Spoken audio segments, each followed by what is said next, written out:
Hello, everybody, and welcome to Red Wings Daily, presented to you by FanArch. I'm your host, Kirk MckNight, author of The Voices of Hockey, Broadcasters Reflect on the Fastest Game on Earth, a book which is available in audio format. You can find on Audible or on Apple Books.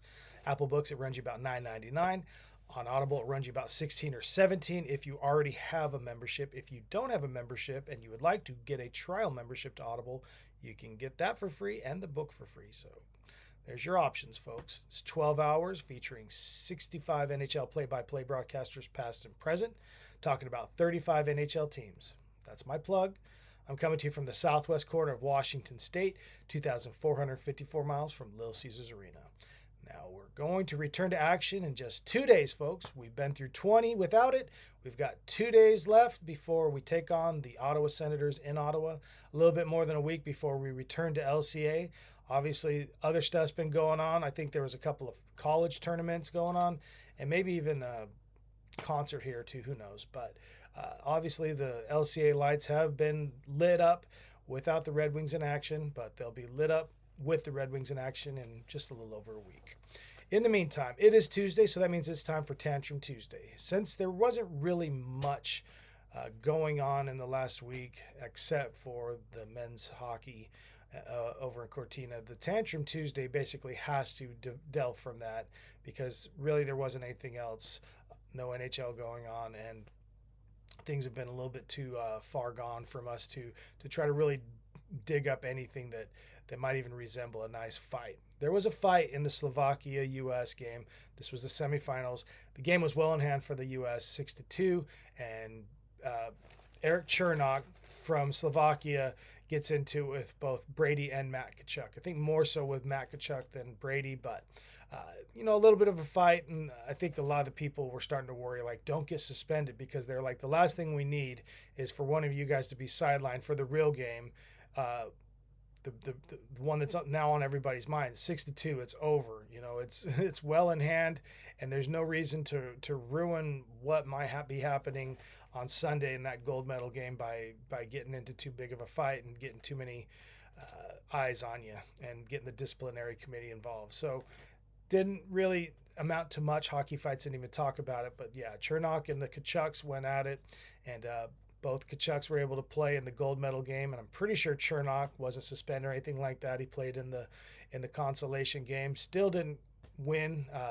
They got beaten even worse by Finland than they did by the U.S. In that bronze medal game.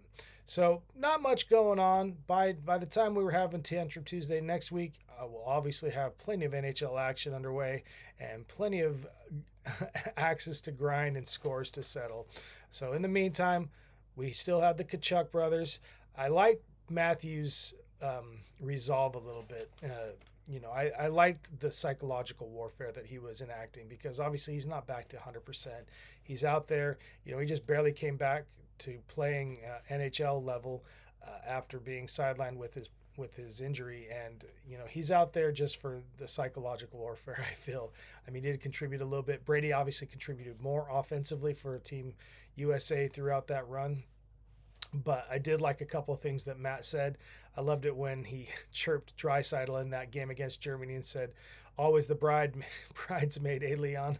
So he was able to get those digs in, and he was able to, ride the wave of success to a U.S. gold medal. So congratulations to you guys, and congratulations for not being on the bench or having to wear your suits because of a suspension and missing out on the whole boat and the whole fireworks in that gold medal game.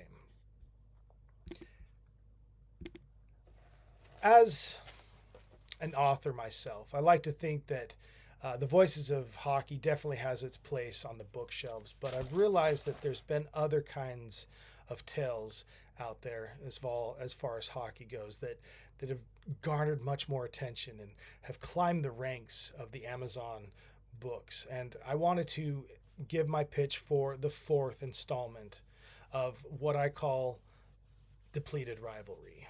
Now, book 4 is Common Goal for a Miracle, where we melt two stories together: the famed story of a miracle taking place on the ice, and the other story of the other side of that face-off circle.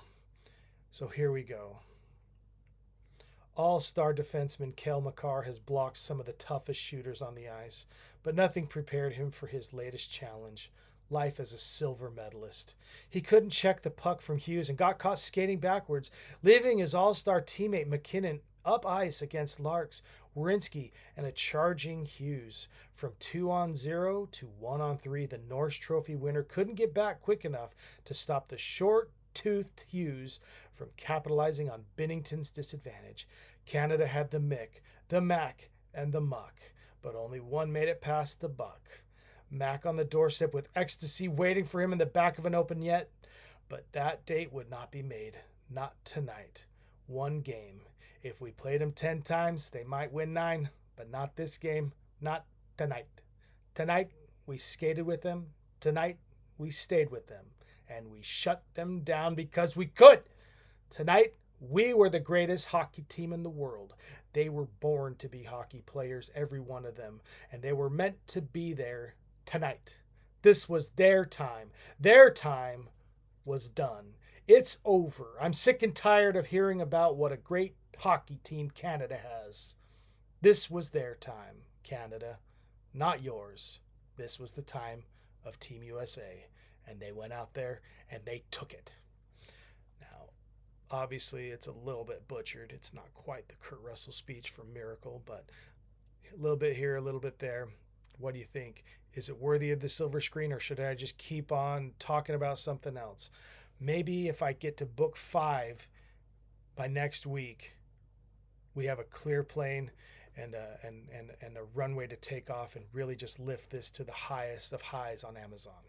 In the meantime, trust me, the Voices of Hockey is much more suited to you NHL fans out there who really like the action, who really like the insanity. So if depleted rivalry isn't my bag and it's not in the cards for me, that's okay. I'll just keep my day job. And my day job isn't this, by the way. So, looking at the Red Wings, 24 games left to go.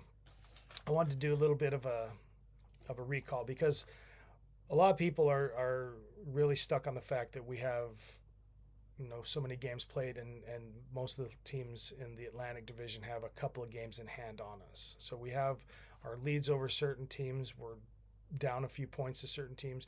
Tiebreaker with Montreal Canadian goes to Montreal because they have 1 or 2 games in hand against us, or in place of what we've already played. So looking forward, this is where it's going to start to have its advantages for the Red Wings, because they basically only have 2 back-to-back games left remaining, in the rest of the season. But the other 7 teams in the Atlantic Division do not just have 2, they have plenty more. So those games in hand are going to be made up by way of back-to-back games. And I'm thinking that this might be the time where the Red Wings maybe get a little bit of breathe and a little bit of oxygen up there and not have to worry so much about getting leapfrogged, because it may take care of itself. So here we go. Lightning, they have 5 back-to-back games. So that's 10 games of back-to-back left on their schedule. Canadians have 6. The Red Wings, I already mentioned, have 2 back-to-backs. The Sabres have 5. The Bruins have 6. The Senators have 5. The Leafs have 5. And the Panthers have 5. So looking at the teams who are kind of knocking on the Red Wings' door, those are the Sabres and the Bruins, both 5 and 6, basically. So advantage, hopefully, Red Wings. Now, one thing that I do want to bring to everybody's attention is the fact that there are 2 games where the Red Wings are the second of the back-to-back against these teams. So it's their chance to basically control their destiny a little bit there and make sure that when this other team, is maybe a little gas, that they can maybe step on their throat and actually get the 2 instead of the 1 or the 0, and either distance themselves, go up the ladder a little bit more, or catch up a little bit. So we'll just see how things happen, but I like to look on the positive side of things, folks. I know that the other teams have those games in hand, but they definitely don't have nearly as many back-to-back games, or they do have many more back-to-back games than we do.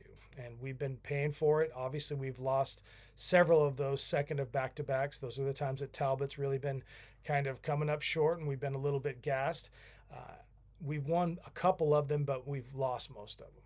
So this is the time for the other teams to actually play our part and lose those second of back-to-back so that we can either gain our ground or that they won't make any on us.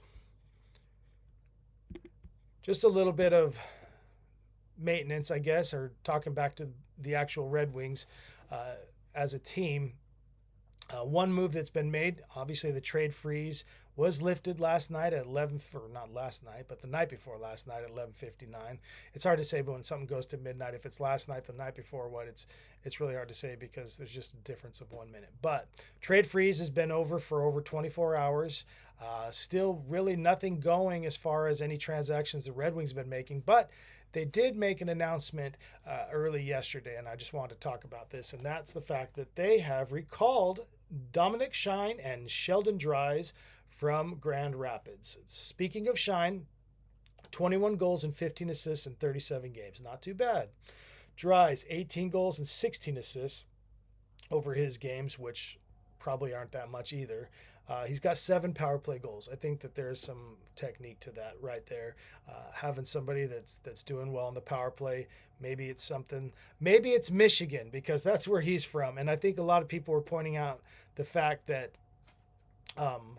on that gold medal win and that goal, both for women and for the men, you have like 4 or 5 different players, both on the men and women, who are from Michigan, who were involved in that play. So, and all of them on the winning side of it. Kind of cool. But I guess that's not necessarily the connection we're going to make there with Sheldon Dries. But they are definitely seeing a need in the forward position, the Red Wings are. And this really, this trade, or not trade, this call-up, this recall from Grand Rapids, from the Griffins. So the Griffins are taking wings here, and this recall was done under, and I quote, emergency conditions. So it's interesting to think about that. That seems a little vague. It seems a little ominous more than anything.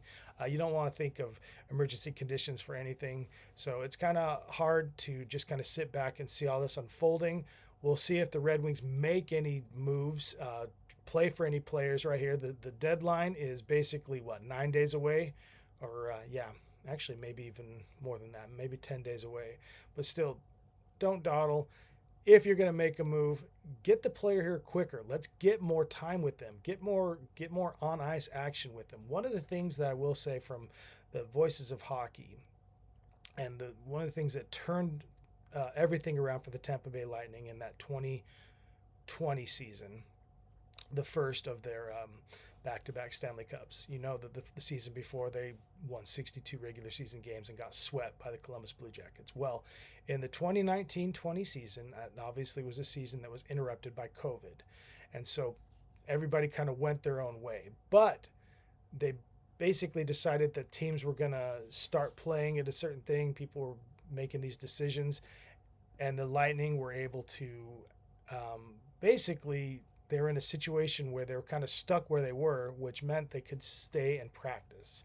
So they practiced more with new players. They practiced with those who got called up. Normally in those circumstances, you're not really practicing as much with your players or anything like that. So it obviously worked out to their advantage. They played together as a team.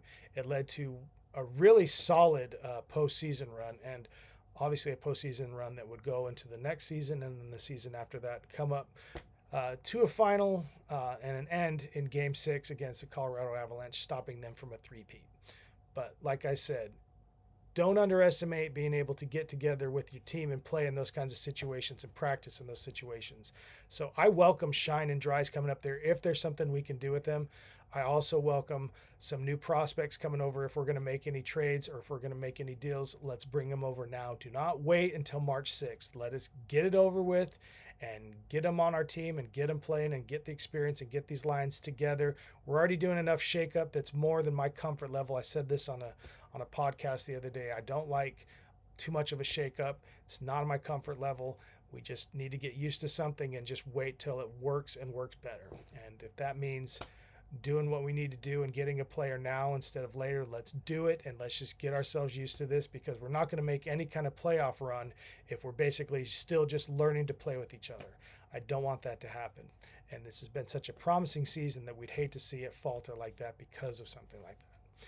Folks, this has been Red Wings Daily. Tomorrow we'll have Over the Hump.